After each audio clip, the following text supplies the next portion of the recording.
And welcome. This shit. I am your host, James Chillemi. I don't know how else to say it, but what you want me to do? I'm sorry. I'm back, baby. I'm back. It's been a little bit. I'm hoping I'm hoping everybody can hear me. I'm hoping everybody's doing well. I am proud to be broadcasting this live on Facebook, I believe also YouTube, and now our new network, the nextgenusa.com. And so we are here.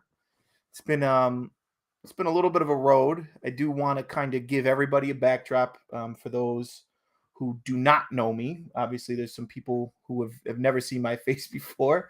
I'm being joined on a tremendous network of young, spirited, talented individuals who are looking to kind of change the way media operates. Obviously, we have podcasting is a new form of media, and everything we're doing here, I'm hoping is going to be something that adds value to not only your life, but to mine as well. And so let me just kind of give a little bit of a background. So for those who don't know me, who have never seen the show before, this was a show that I started during the pandemic. And so at that time, you would know better than I would. We were all really locked down, especially if you're not in the Florida area, because this is a nationwide network. And I know we do stream out of Palm Springs, California. So in terms of California or New York or Michigan or any of those places, it was pretty much locked down. And for many months, some of us years, where things were just not the same. And so we were kind of confined to our homes. We were confined to not interacting with the people that we usually interact with, on a day-to-day basis anyway. And so I started this show as a way to kind of, have a meeting of the minds. We weren't able to go out as much. We weren't able to see family and friends as much. So everybody was in front of their computers or in front of their phones or in front of their TVs. So figured I'd start a show where we would start talking with each other and maybe discuss not only, what's going on in each individual's life, but the misinformation that was being spread and told to us every which way. And so that kind of morphed. That's how I wanted to start it, and then kind of morph into something even bigger. And we were about 50 episodes in. Would be episode 50 of the podcast. And so I'm very happy. I know obviously at this point have fallen off following me and watching, but I'm hoping to get it back up and running. I'm hoping that everybody's going to be here to support us each week. We're trying to do it at least once a week. Tuesday at 7:00 would be probably best for me. I hope it's best for you as well. It's kind of a dead time, no Monday Night Football. And what are people really doing besides Taco Tuesday on Tuesday? So that being said, for those of you, my name is James Chillemi. I am a second generation Italian American man. I'm originally from the New York metropolitan area. I grew up in Westchester County, Archbishop Stepinac High School, where I then ended with a basketball scholarship to Ave Maria University, where I played basketball for a year. Then ended up transferring over, playing 3 years of college golf, also at Ave Maria University. I was a politics major during my time there. I graduated with politics major and a history. And it was really during that time that, let's just call it, political philosophy started to interest me. I had a tremendous teaching staff at Ave Maria University that in the politics department in general, Shauna Segru, John Coleman, Roger Nutt, these people really made an influence on my life. And so I decided that I wanted to get somehow, you kind of have that lusting for revolution undergrad phase, and where I didn't really know my ass from my elbow in terms of political philosophy or, anything or politics in general, like what was going on at the time. And I remember it was the 2020 or 2012 election that was going on, which ended up giving the United States Barack Obama as a president, that kind of got my head into it. And you hang out in a barbershop long enough, you're going to get a haircut. So, I'm around political people all the time. We're reading Nietzsche and Heidegger and Kant and, and then everything up to, contemporary stuff. So when that happened, I kind of got interested in what was going on. And so at that time, I started looking into politics, and I started getting in discussions, and I started taking more political classes, and that kind of led me to get involved with think tanks and groups like Young Americans for Freedom, Young Americans for Liberty. And it was at the time, like, I didn't really know what I was talking about. And in many ways, I still don't. All right. We're all just trying to figure this out as we go along. But the real thing that was interesting to me was you grow up a certain way, right? You're really shaped around who your parents were, who their parents were, what they believed, because that's who you grow up around. And so when these people are, kind of shaping your opinion, it gets difficult to kind of form your own opinion off the bat. And if that's the case, then it's only going to be putting yourself in situations where you're around people who don't think like you to challenge your thought. And so that's kind of what happened for me in college. I was, let's call it a big R rhyme. Being from New York and the New York City area affected a lot of families that I knew. And so my idea was always, America first. And that, only 2 days ago, it's still to this day, I remember the feelings that I had at that time and how everybody came together and we all rallied around the flag. And it was just a really beautiful thing. And so that was something I wanted to be a part of. And so what did that end up materializing in my own life was that you had to somehow belong to a party, whether it be Democrat or Republican, but you had to choose part of it. And so I found myself and my community and my family more so supporting, George W. Bush and the war in Iraq and everything that was going on. Fast forward to 2012, at which time, how old was I? So 93, 19. Yeah, I was about 19.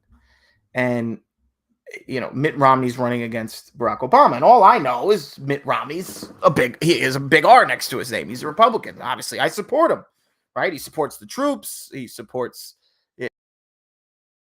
police. It resonated with everything I had heard my entire life. And so that was who, as a, retarded college student, and I don't mean to use that word, but retarded college student, because of what I was really, in terms of what, and if you're retarding something, that actually is what it means, but I'll digress on that. Basically at that time, that was what got me involved. When I was having discussions about Mitt Romney and I was supporting him and I was saying what I thought was the right way to go, that I was getting absolutely destroyed in debates by people on all sides. And a Democrat, I didn't know my facts. I was just repeating things that I had heard, talking points, little tidbits here and there. And I said, okay, there's a competitive nature in me. I said, I'm not doing this anymore. Let me do some actual research on this stuff. And so that was what led me down to switch my major. I think it was international business into becoming a politics major. I really started to look into things, and that's when I got involved. And the one thing that made a lot of sense to me was libertarianism and just the candidacy of rationalism and kind of letting people live their own lives. Whether it be foreign policy, how the United States was not blameless in the world stage. And if we look historically, there was a lot of things that the United States had done wrong. And I never had heard these things. Like victors write the history books. So I was always kind of the one that was reading these things that just kind of was a confirmation bias for me. And so just to be challenged and just to look up these things and learn contrary opinions was big. So I say that to say this. I don't want to bore the hell out of you with that. I started getting involved with a lot of these political think tanks. I don't know if anybody's going to see this, but I did. I was a big 2016 election He ended up losing out to Gary Johnson in the Libertarian Party. And so being around these sorts of people and being in these circles, I was all set to go work for the Charles Koch Institute. I was actually going to work for the James Madison Institute, but I was going to fellow for the Charles Koch Institute in D.C. following graduation of college. And I realized that it wasn't something necessarily that I wanted to do. Kind of seemed boring, and I'm just a dumb jock at this point. I don't really care too much about working in an office 9 to 5 on the Hill.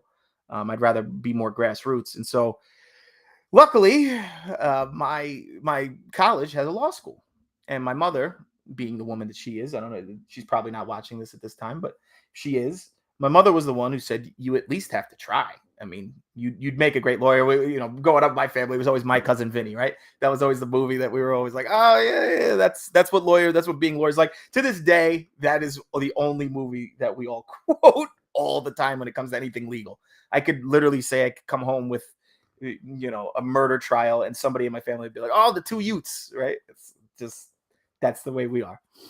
And so I ended up taking the LSAT. One thing led to another. I got into law school. I always say I didn't hang out much with anybody, didn't want to be seen. I luckily went to school with one of my good friends, John, at the time, who is also a lawyer now, but he was on the football team at Ave Maria. And so we were kind of, or at least I thought we were, like the dumb jocks that just hung out with each other. And I didn't really want to know anybody there. People came from all over the country, but more so than anything. And I tell people this sometimes, if I trust you, but I'll let you guys in on a little secret. The reason why I didn't want to hang out my first year of law school, I didn't want to meet people, I didn't go to events or anything like that, was I was really scared. I really didn't think I was going to make it. So I didn't want to start making all these friends and joining all these groups. And then next thing they go, oh, where's Chillemi? Yeah, he didn't cut it. Because if you know anything about law school, they have to eliminate a certain amount of people after your first year. So there's people that just you'll become good friends with, and they're not coming back the next year. So that was one thing. Luckily, somehow, some way, one of the hardest things I ever did get through it, got to the other side. And then once that happened, studying for the bar exam became my life for, I believe it was 6 months. We graduated in July. It was 2 months. Unfortunately, I only passed half the first time of the bar exam, so I had to go back and take it again in February. So that was almost, another 8 months. And at that point, got through it, kind of gave up on the politics thing. And I'll go back in a second. While I was in law school and towards the end of my college career, we ended up starting, I met a man named Justin up at a political conference in New Hampshire. We ended up starting a site called, it was already started. It was called Young Jeffersonians. And so I was contributing to Young Jeffersonians, a little bit of articles here and there, and, discussions, Facebook posts, whatever it was, I forget. And then it ended up becoming Liberty Hangout. Liberty Hangout now, I believe, has millions of followers on its website, on Facebook. If anybody doesn't know, it was the Kent State gun girl. I forget her name. I think it's Caitlin something. She was the one that kind of made it. So now she's the face of it. They've done a good job with the website in terms of branding and everything, and growing the population. So good for them. That kind of has led me into podcasting, because we did have the Liberty Hangout podcast back then. And now during the pandemic, after passing the Florida bar and becoming an attorney, I kind of miss people. And so it was a perfect time during the pandemic to start that again, because people weren't talking to each other, and we were being fed misinformation, and we didn't know, what are the symptoms of COVID? Does it pass by contact? Does it pass by mucus? Like we had no idea. I still, to this day, I'll never forget the first time I played golf after that happened, or after the pandemic started, right? And remember, Governor DeSantis shut us down. However, this is a funny story. The PGA in Florida was I believe this is true, was one of the first calls to Governor DeSantis' office, and they made golf became an essential service. So they could not close golf courses. I don't quote me on that, but I'm almost positive that's true. And so what happened was every time I was going to play golf, or at least the first time, I was deathly afraid of the golf cart because there had been other people in it. And I was like sanitizer and hit other. I was like, what am I supposed to do? Do we sit? Do I use anybody have hand sanitizer? I want to make sure I clean my hands. Well, nobody knew. The only reason I bring that up is because nobody really knew. We had the CDC, and we were kind of like blind in the dark, just trying to follow along and try to figure out what was going on. And so it was kind of funny. That was when I started the podcast, and started off just me. And then we started bringing on guests. I had everything from college professors to nutrition people to friends of mine that are in the exercise science realm. And we were all just trying to figure this out together, especially because a lot of people were, again, locked down, couldn't leave the house. How, what are you supposed to be eating? What are you supposed to be? How are you supposed to work out? Are there workouts we can do outside of the gym? Because a lot of the gyms were closed. Talking about, actually, one of the first people not one of the first people, but it was probably one of my first probably 10 guests was one of my good friends, Joe, contracted COVID-19. And this was a couple weeks after all this started. And so we were all told that this was going to be something where, damn, people are going to die, man. This is going to be bad. And we were seeing the numbers come out, and, every CNN ticker and Fox News, everything had how many people were dying. And so we just believed this was a true epidemic, pandemic that was going to destroy the United States. And if you got it, you were basically dead. And so we had him on, and we had a pretty good viewership for that episode, because I was like, dude, what's going on? What are your symptoms like? And he was all quarantined in his house. He's like, I'm fine. I'm in good shape. I actually had a glass of whiskey before this. What? And he's like, yeah, I'm working out in the driveway every morning. And so that was kind of eye-opening for me, at least, because I was deathly afraid. I didn't know any better. And so as the pandemic went on, obviously I said we had 50 something episodes, or just around 50 episodes. It's kind of interesting, And so I don't know if anybody has seen the old podcast. And the way we did it then was, obviously, it was just on Facebook. We now have it probably on Instagram and LinkedIn as well. But so it would be Facebook, YouTube, Instagram, LinkedIn. And then now I just want to bring up the Next Gen USA. The Next Gen USA is a group not too far from, people of my own heart and my own, let's just call it persuasion, right? That people that I like and that I enjoy. And then there's some people. First and foremost, I want to thank Rory Sauter for giving me this opportunity, putting me on a platform where, hopefully this reaches, if not internationally, but nationwide. And then also to be surrounded by other good radio shows, television shows, podcasts, that sort of thing. I'm very grateful to be in this position, and hopefully I can do the network justice. But the Next Gen USA is now one of our new platform. It's something that we're going to be broadcasting on each week. And so I would highly recommend going over there, giving them a like, shout out, subscribing to their page, doing whatever, you got to do. But how we used to do the old show was I would have just people typing, and I'm looking on Facebook now to see what people are saying, because there's live comments. So I would address the live comments on air if I didn't have a guest, which tonight, I don't know if anybody last week's debacle, but we did not have a good show last week. I didn't realize that you need better Wi-Fi. At least I thought I had good Wi-Fi. I pay for the blast internet with Xfinity, but for some reason, it doesn't come upstairs. Podcast studio /home, somewhat of my podcast haven, where I'm going to be shooting most of these out of. I'm hoping to have a lot of live guests. I'm hoping to kind of bring you some sort of great value Joe Rogan experience in a way. I do like to talk. And again, I think this podcast, while I want to say it's more for you, I think it is more for me. I just like to hear myself talk. And I like, it's funny because I did a news interview for Fox 4 for one of the cases I'm handling. And it's one of my clients was wrongfully arrested, wrongfully charged.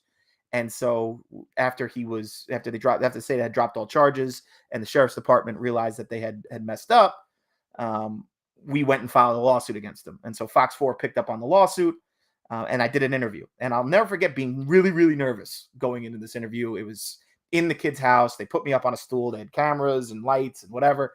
And I just started talking, and it felt really natural, like way more natural than I thought it was going to feel. And what I had credited that to was I was doing the podcast consistently back then. And I was talking to people, and so this is really, like I said, I want to say it's for you, but I think I'd be lying. I think this is more a passion project for me to kind of hone skills in interviewing and talking. And I hope it translates into your enjoyment as well, because I thought we had a really good thing going beforehand. And, I don't know, but I'm going to go into a little bit of the just real quick, because I know people are commenting. Thanks, Dallas. This podcast does seem legit. Christine, thank you. One love. I don't know if anybody knows Christine, but she's a tremendous yoga instructor, and this is one of her stickers. Thank you, Dallas. I love that you love my voice. Also, if any resident at Dare, the hotel in Hollywood, Florida, the Guitar Hotel. It's actually my favorite hotel in the world in terms of the rooms and the shower. It's my favorite shower in the world. Let me say that. It is my favorite shower of any hotel I've ever stayed in. It is incredible. But he's also an awesome DJ, performing all over. The kids always on all the success they've been having. Sorry I couldn't make it to your birthday. That's a story for a different time. But it was, I was dying to be there. I had an outfit all picked out that I thought, was going to be great. And it didn't end up working out. So I apologize. But yeah, check out Decal performing. I believe just performed at Elements Festival. He'll be all over the place. So keep a lookout for him. But very true, Wi-Fi extenders are a lifesaver. I don't know if you have one, but it's working out great, because last time we couldn't even get the show off the ground. That being said, this thing to an hour or so. If we have a guest, I'm not opposed to it going over. Last time I know we did a couple podcasts. I think myself and Duca, also a great up and coming singer, songwriter, rapper, actor, jack of all trades from Atlanta, was on the podcast. This is going back, gotta be close to a year ago. This was when I was in our much smaller apartment in the living room, or not even the living room, in the living room / dining room. We would just do it at the table. But hopefully, we'll get him back on here soon too. When I was with him, I think it went for almost 2.5 hours. So I don't know what it's going to do at this point. I'm trying my best to get a temperature gauge right now. Like, this is really our first tech rehearsal. And again, if you saw last week, I'm actually wearing the exact same thing, because I had this outfit picked out all day for that. And now I'm finally able to talk and you see me. So anyway, Carmen, how are you, sweetheart? Yeah, so that's the plan for the podcast. What I'm also trying to do is challenge people's thought. And so there's a lot of people who have an agenda. I really hope I don't. That's what my biggest thing is, I don't want to try to persuade you one way or the other. If there's certain things, and I have a talk about this with one of my good friends, who's one of my old college professors. If there's something to a point where I'm able to explain it to someone or teach it to someone, that's okay, because I've put the work in, I've put the hours in. I think I have a grandiose understanding of what I'm trying to portray. There are so many things that I have no clue about, where I've heard talking points about something, or I've heard somebody mention tidbits about it, and that's not the things that I'm trying to explain or trying to get across to you. Those are more things that I want to have conversations about. And so if you talk back, this is another thing that this now, with the Next Gen USA and now coming to you live on Restream, I'm able to bring people into the podcast. So we no longer have to have just comments, but I can bring you in. If you just like any radio show, you want to call in, raise your hand, tell me you want to come on, And if there's something I'm talking about that you're interested in or you want to have a conversation about, bring it up and we can rap about it. I would love that. My whole goal here. I don't know if anybody listens to WFAN 660 AM, but it's New York sports radio, and I listen to them every morning. Some of my favorite people, Carton and Roberts, Boomer and Geo, those guys are who I listen to. They're very skilled, obviously, in their profession. But they always have people call. So having to deal with a conglomerate and being able to discuss these things with everybody, I think is a great thing. And the more people who join the discussion, the better, as far as I can see. So this is not a closed show in any way, shape, or form. If I do have a guest on and there's questions or somebody wants to come in and ask some things, great. I would love to have you on and bring you in for that. Also, I can be reached on Facebook, obviously, YouTube comments. If someone would like to come on the show, either for a segment or in person, feel free to hit me up. I would love to hear more about it. I really do want to grow this thing and try to get here as much as I can. And so if that's something that interests you as well, or you know somebody who would want to be on the podcast, or somebody has some expertise that they want to talk about. So yeah, there's that. I feel like I'm talking a lot. This is more than I talked in like a year. And I'm in court, but I'm in court a lot. The thing is, though, one of the great things about podcasting is that it forces you to listen. Being an interviewer of some sort, it really does force you to listen, because you have to formulate questions. And in order to formulate questions, and I think that the quality of your questions really does dictate, or in many ways dictates the quality of your intelligence. Shutting your mouth and properly understanding what somebody's saying is very important. And that's why I'm not a big fan of how, let's call them, the corporate media holds these sorts of discussions. I'm a much bigger fan of long form podcasts, because these segments where it's 30 seconds or 3 minutes, and then we got to go to commercial, and you get a 5-second soundbite that you're trying to get, on the next show, is not a good way to have a dialectic or discourse in any sector of society. So again, I would like to welcome everybody here. All right. Love you, buddy. Gotta hop off TG. Let me when you want to talk. Yeah, dude. Anytime. Get something going for DJ, for just nightlife over here. I think you guys could have a killing. It is picking up. So that would be definitely something we should all talk about. Carmen, James, I would like to know your opinion of the current state of the workforce. Yeah, it's a little vague. What do you mean the current state of the workforce? In terms of what? Wages? And again, that's kind of general. I don't know if I'm going to be somebody that's qualified to talk about the current state of the workforce. Especially, I don't know if you just mean in the United States or worldwide or what's going on. So yeah, if you could be a little more specific, I would love to address it. But yeah, it's been a weird couple years. I think that's definitely something we can all agree on. This is the only nationwide pandemic I ever experienced in my lifetime. And so down the economy, I didn't even think was possible. I didn't think, especially on a local level, and this is why I had problems not only with the United States federal government, but with my state government as well, in terms of let's call it state and local and municipal, attempted to know what the deal was. And so it was a very big top-down approach of mandating what people's policies were supposed to be like in their day-to-day lives. And the idea, this was something that really just to this day freaks me out. Can call somebody's job essential or non-essential is incredible to me. That you can look at somebody and go, well, kids, and I know that's how you make a living, and but you're non-essential. So I didn't think that was possible. Many employees in my area are facing challenges finding employees or retaining employees.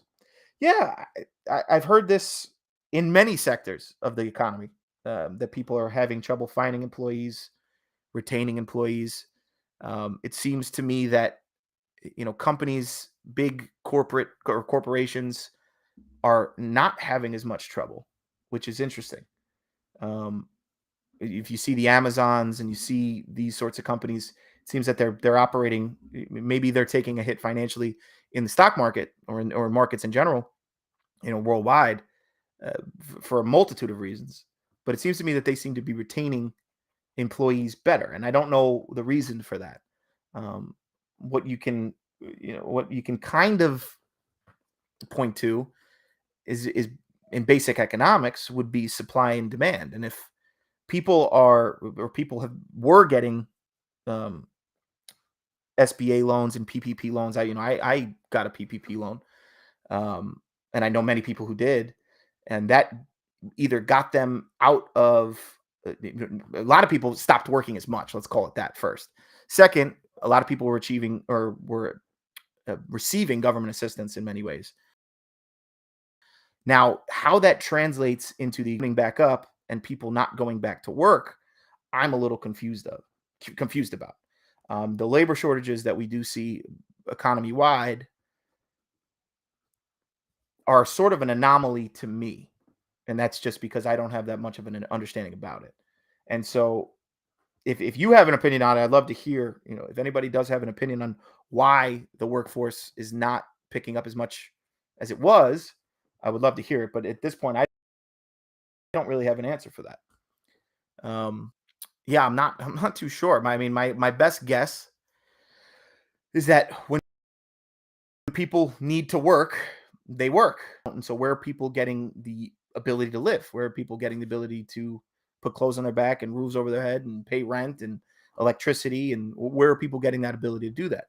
And if it's not through the workforce, I guess also you would have to put something at the feet of the P2P, the person to person network that we're building, whether it be through Uber Eats, uh, Uber, DoorDash, any of these, another big one, and people are going to hate that I say this, but OnlyFans is incredible. I mean, people are making millions of dollars a day, which, whether it be through a cooking show, because OnlyFans isn't just porn, but whether it be through a cooking show or selling feet pictures or whatever the hell else you're doing, um, that's you no longer have to leave the house.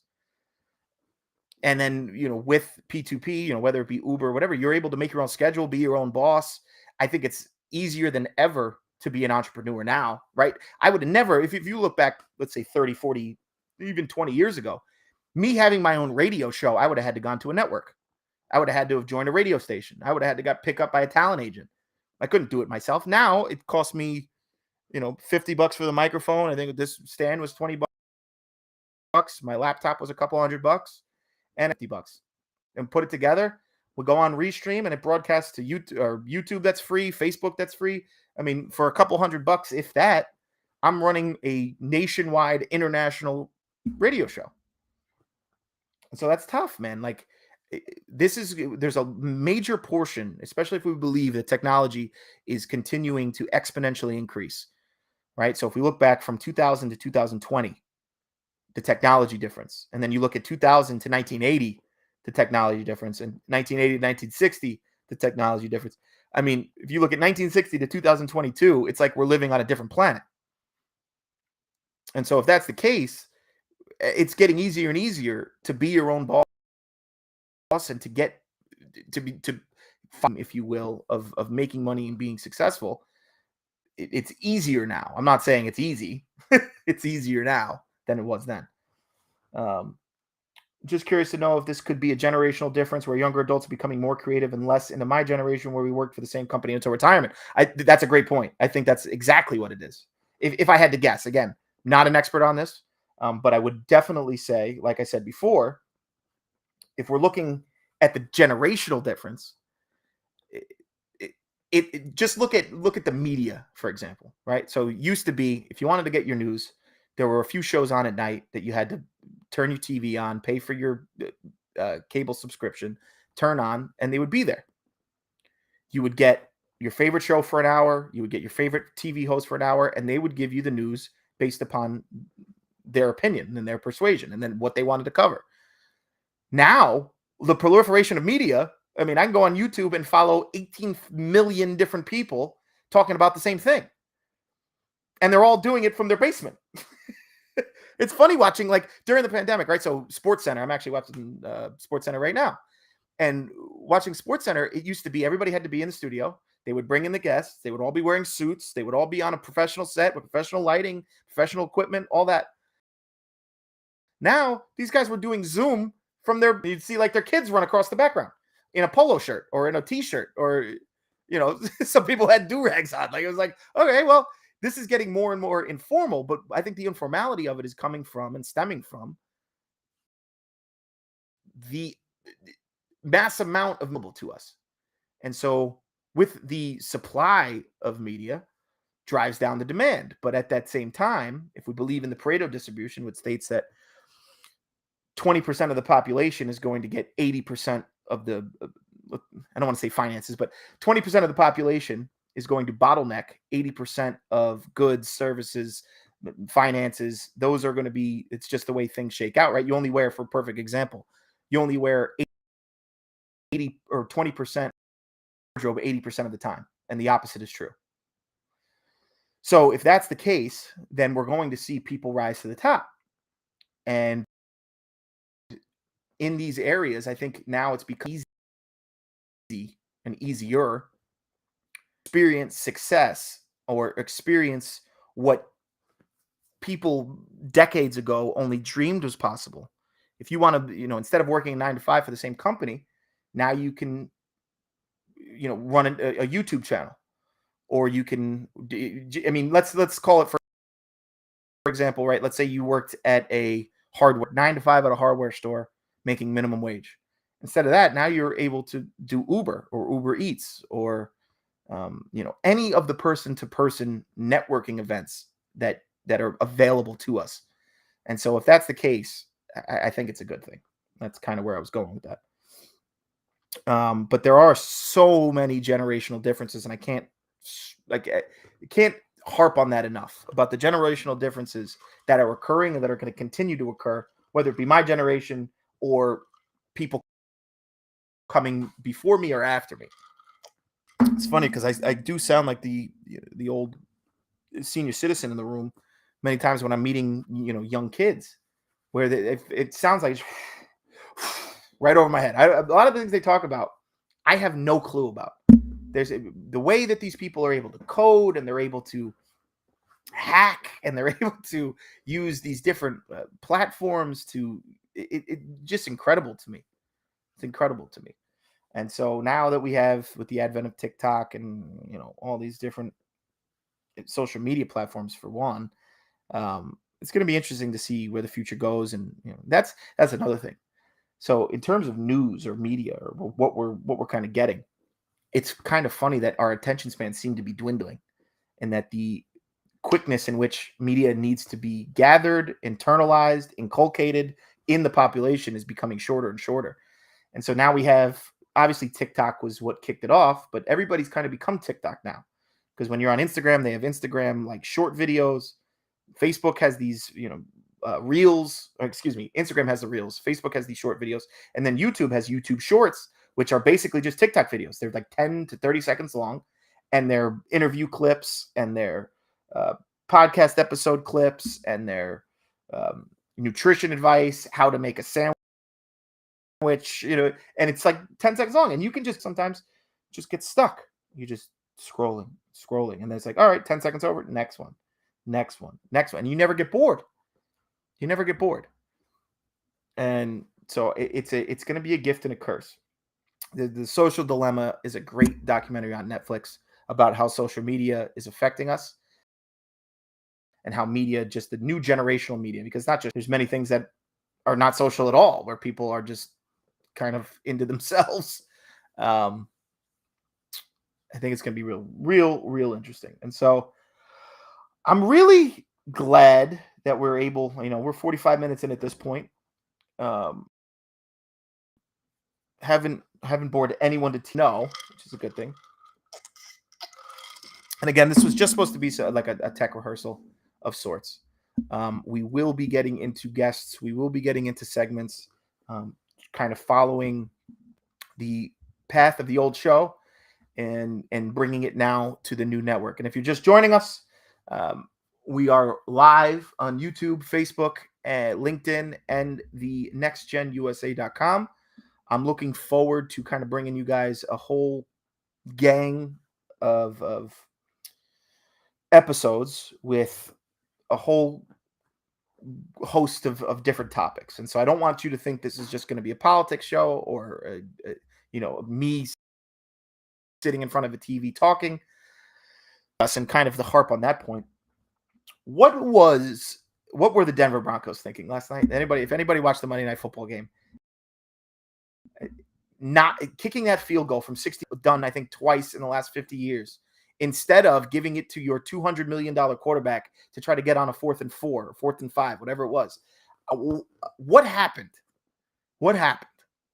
That is one of the biggest blunders, I think, in NFL history that happened last night. But this is just me. I can't talk. If anybody knows me, I'm a New York Jets fan. I'm a diehard New York Jets fan. I usually have a Wayne Corbett jersey that's up there. I got to get a frame for it. Once we get the frame for it, it'll be up there. I'm just struggling to see. And so it was a good first week of the NFL. It's nice to see football back. Baseball kind of coming to its ultimate form. The playoffs will start in a couple weeks. I'm hoping. I know Brandon Miller had asked me beforehand to talk a little bit about the Mets and their descent into oblivion. I don't believe that they're going to descend into oblivion. I do believe, especially once the playoff comes around, I think they are going to win the division. I think they are going to do fine. They have one of the best pitching rotations in baseball with Scherzer and DeGrom, and then I think they do have the best closer in baseball in the trumpet man, Edwin Diaz. So I think we will be fine moving into October. In terms of everything else, I don't really know. I do want to have some athletes on. Actually, I did have Chuck Milan on in the old show. We actually talked, I think, for about an hour and a half or 2 hours about the current state of the NBA, and he's got some pretty big name friends that I would love to, be in the know in the NBA. So I do want to get a lot of these guys on. I think it's going to be a good start. I think this show has been a good start in the last 45 minutes. And if you're, again, just joining, we are live on Facebook, Instagram, LinkedIn, and the nextgenusa.com. But again, I do want this to be a conversation, and I want this podcast to kind of grow, not just in its, and it would be very shallow of me. Obviously, I want it to grow in its audience. I do want to be rich and famous and beautiful, and I want you all to recognize me and come up to me in Target and tell me how great I am. But without that, I do really want this to be informational for me.